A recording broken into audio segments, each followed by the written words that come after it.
Thank you very much. Thank you. We have just come from learning all about wildlife. But for now, I told you that if you wanted any information on diabetes, this lady has committed her life to educating and creating awareness. Meet her right now. Put your hands together. Show some love for Lydia Agyen Frimpong. All right.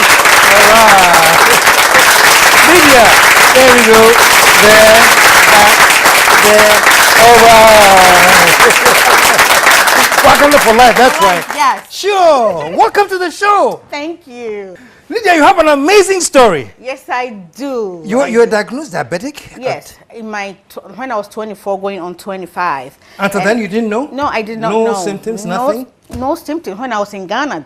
But like 2 months into going to America, like 2 months in America, like I got sick, having headaches, like all the symptoms you can imagine. So my roommate took me to the emergency room, and when I went there, they did all the tests you can imagine. So one test that they usually do to diagnose diabetes, mine was extremely high. The sugar level? Yes. So the doctor asked me, oh my God, do you have, I'm like, what's diabetes? I remember my mom telling me that she has diabetes long time ago, but I have no idea what you're talking about. So he's like, you have diabetes, your A1C is 13 point something, like just saying the numbers. So you need to go see a doctor who can take care of you. I'm like, okay.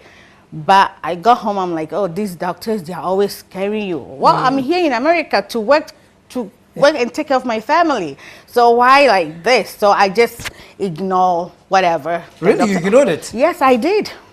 I did. Then I just went about my business, just doing working. Then I moved from New York to Massachusetts. Then I met my husband, I got pregnant. When I got pregnant, I was diagnosed with gestational diabetes. So they put me on insulin till I gave birth to my son. Then after, the doctor was like, Lydia, you need to do something. But I did not tell the doctor that I was diagnosed. A doctor told me in New York that, no, I did not mention that. Why? Was that deliberate? Yes, because like, you know, like these doctors are scaring people because they will tell you. They will tell you what is going on. They'll be saying crazy stuff to scare you. So I didn't say anything. So like they put me on medication. I didn't take it. Until I had my last baby, when my sugar got so bad that they left me no option, because like 3 doctors sat me down and they're like, Lydia, you are too young. You don't want to die. You have all these kids, 5 kids, and they look up to you. So like whatever they told me, it really touched me. Then I'm like, okay, I'm ready. What do you want to do? Then they said, oh, okay, there's this pump. It gives you insulin around the clock, and there's this machine too. It checks your sugar every 5 minutes. Then your pump will also serve as a monitor. So if your sugar is dropping, like you know the activity, the sugar levels going on in your system. You wanna try it? I'm like, yeah. And me, I like wearing like tight clothes and stuff. So for this to be on me, for me to not able to wear them. Something that you have to wear? Yeah, I have to wear them. So you're wearing it now? Yes, I'm wearing it now. Like I hide them. So so I started that. They had to train me for 2 weeks on that. So this is a pump that's constantly monitoring the level of insulin you have? Yes, and I change it every 3 days. I change it. It's like a cartridge. Then you put the insulin in. And me, because I'm bad diabetic, I consume about 100 units of insulin a day. So like, I qualify for that. So every 3 days, I put 300 units in there. And every 3 days, I have to change it. Then this one, that checks my sugar. You're wearing 2 pumps? Yes. So this one checks the sugar? Sugar, yes. And this one gives me insulin. Insulin? Yes. Constantly? Constantly. It means your situation was quite... Oh, it was really, really bad. It was really, really bad. So the doctor, they did all the tests and they figured it out I was born with it. Yes. It's not like my lifestyle or something that led to it. Let's look at the transition, because you were somebody that was in denial. Yeah. For most of that, you said, no, you don't have it. Yes. And then you flipped all the way to a strong advocate trying to get people to be aware. Yes. And what caused that? Okay, what causes that? My story, of course. Then my son was diagnosed when he was 13. And that like that took a big toll on my life, on me psychologically as well. And my mom also is diabetic, and I have friends and brothers, like families that have diabetes. And me, since 2009, I come to Ghana every year to see my mother and seeing people. And usually my mom's doctor is remember I introduced him to you, he's the medical director for my foundation. So like I go to visit him at Confanoche, then I see people, like it broke my heart. See, then I figured that people need education. They need to be educated more into diabetes. I need to create awareness for that disease because people take it so lightly and it shouldn't be. They have to take it serious. Because diabetes, when the complications start coming, it attacks the major organs of your body, your heart, your kidneys, your liver, your nerves. Like you get a cut and it will even heal. Then at the end of the day, you end up being, your leg, your toe be amputated. And it's really sad. So all this motivated me to, you know what, people need education. Yeah, they need to be educated. Yeah. And you said you were type 1? Yes. Yeah. So there's type 1 and there's type 2? Type 2, yes. And you are type 1? Yes. What is type 1? The type 1 is like autoimmune. You are born with it. Okay. You are born with it. Okay. And usually the type 1, like they don't discover it right away. Like maybe in your teens, in your early 20s, they discover it. And they also have type 2. And the type 1, your pancreas, we have like this organ behind the stomach right here. Pancreas. Yeah, it produces insulin. So with type 1, it does not produce insulin at all. No, it's like nothing? nothing. You depend solely on insulin. So that's why like they have the insulin medication that you give to yourself. Then with the type 2, the pancreas produces insulin, but it's not enough. So you have to like top it up? Top it up, something like that, exactly. And type 2, people think that you cannot inherit type 2. Yes, you can. It can be inherited. It can be inherited, that type 2. And also your lifestyle can also make you get type 2.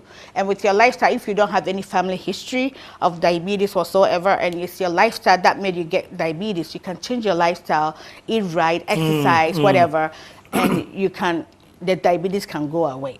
On the 2? On the 2, where you get it through your lifestyle, and whereby you don't have any family history. Okay. But if you have, so if it's acquired through some lifestyle, yes, that one you can fix. Yes, maybe. by changing your lifestyle. But if you have a family history, even if your mom or your great-grandmother, if you have a little bit of family history, you're at risk for getting the type 2 diabetes. So diabetes is so complicated and it's so sad. At times it makes my heart break because people don't take it serious at all. Yeah. And I'll invite the doctor to introduce me to, because he alarmed me.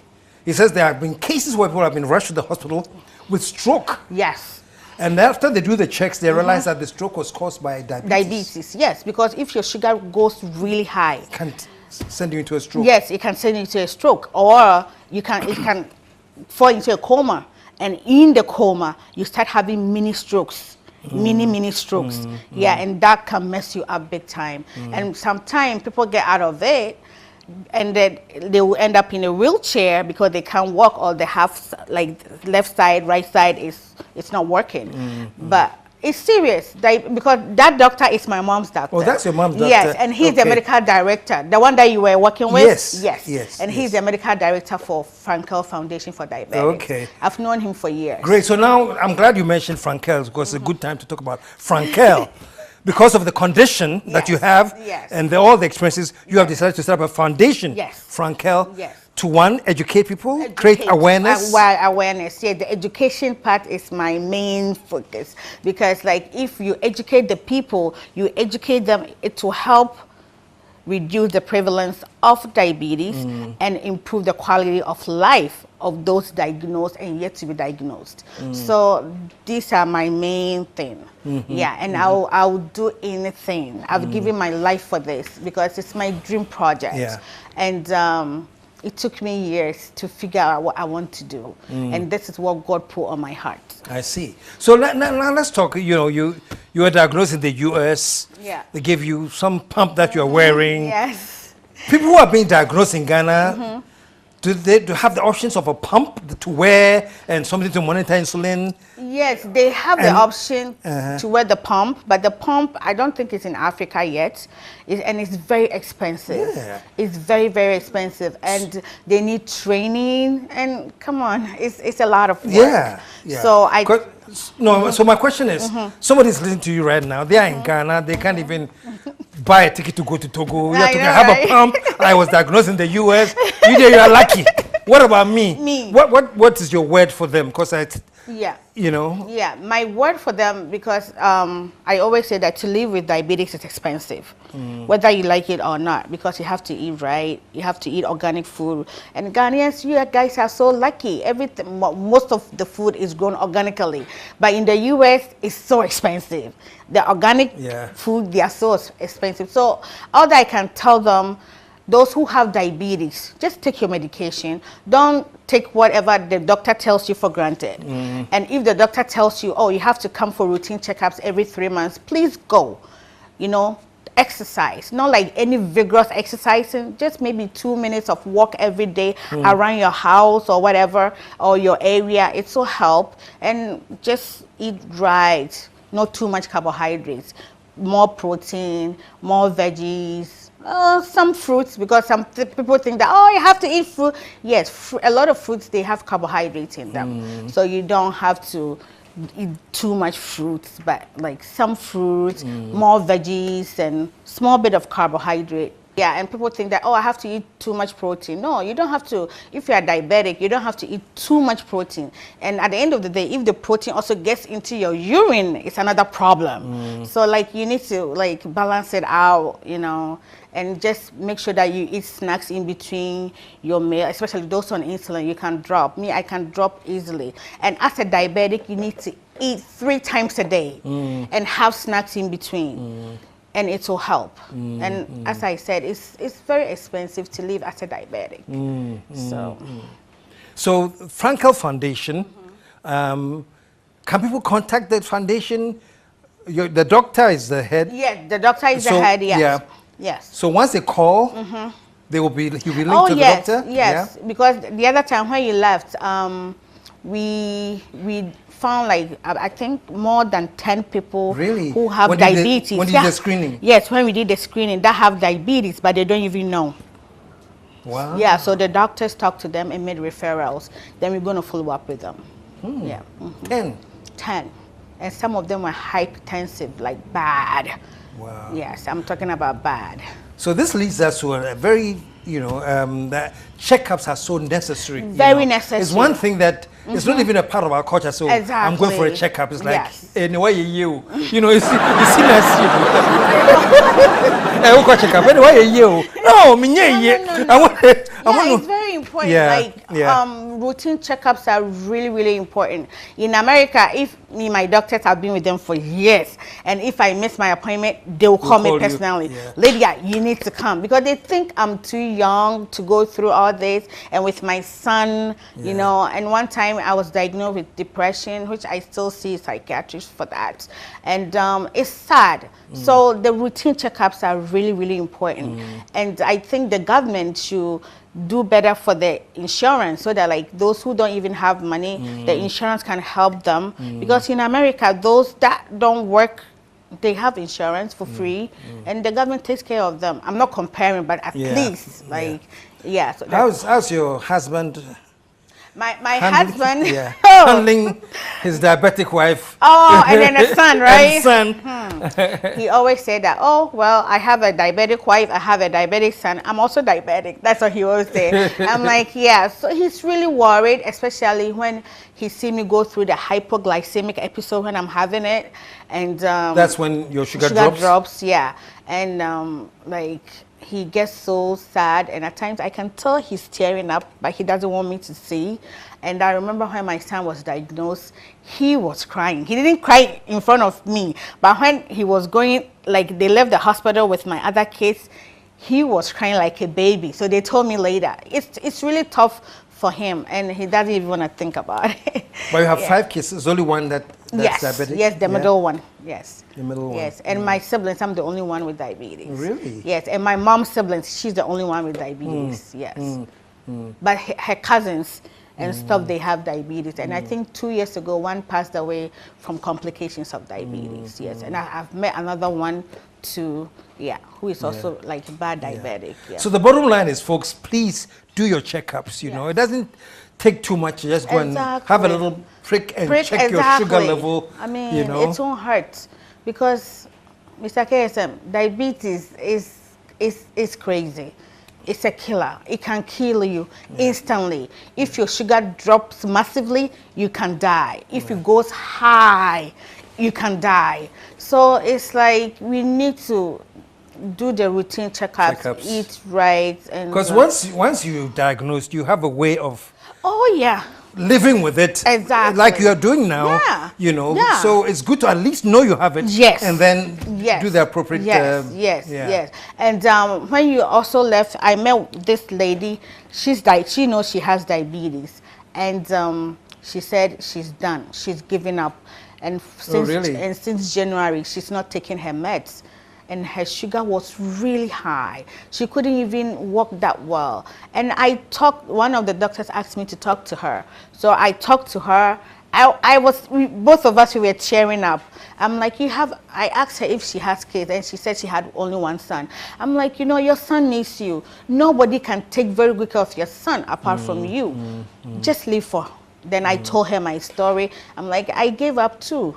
But looking at my 5 kids, I'm like, no, they need mommy. Mommy needs to be around for them. So, And just so you know, she says when you left, because she organized a nice walk to create awareness. And so it was when I left that, just so you can locate what you mean by when you left. Exactly. When you left, I know, right?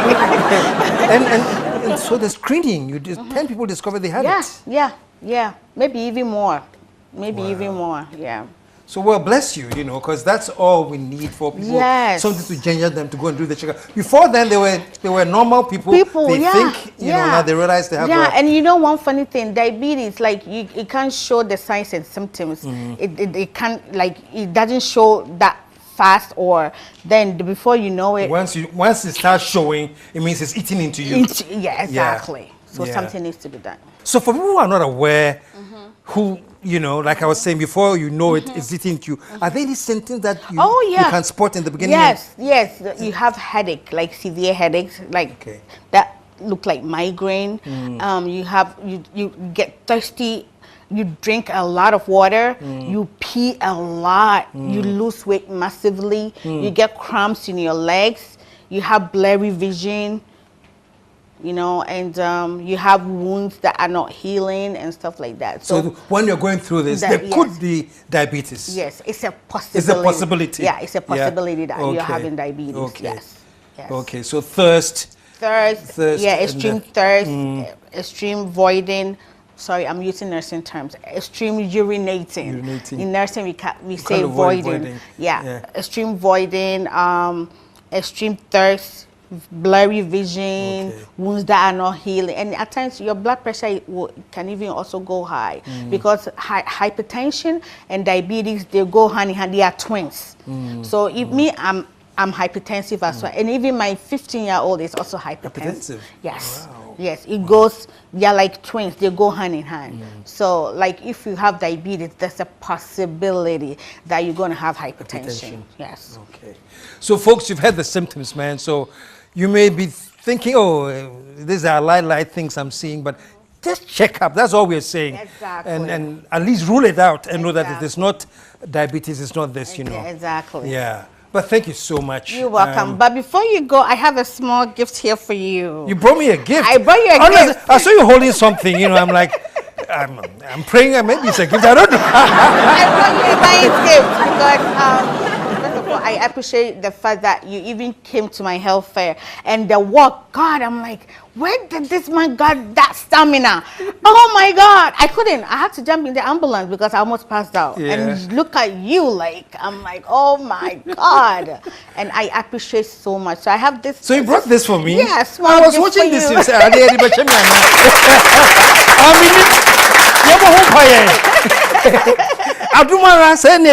oh yeah. Wow. Yes.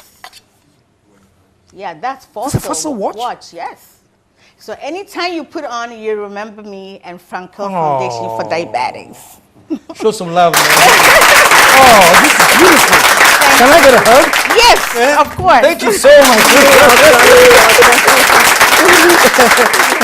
Oh, thank you so much. My goodness. Mr. KSM, you are a legend. I used to watch you when I was little. Like I never thought that I was going to meet you one day. And talk about such an important Exactly. program. Now you've made my dream come true. Oh, so. fantastic. God bless you too. Thank you.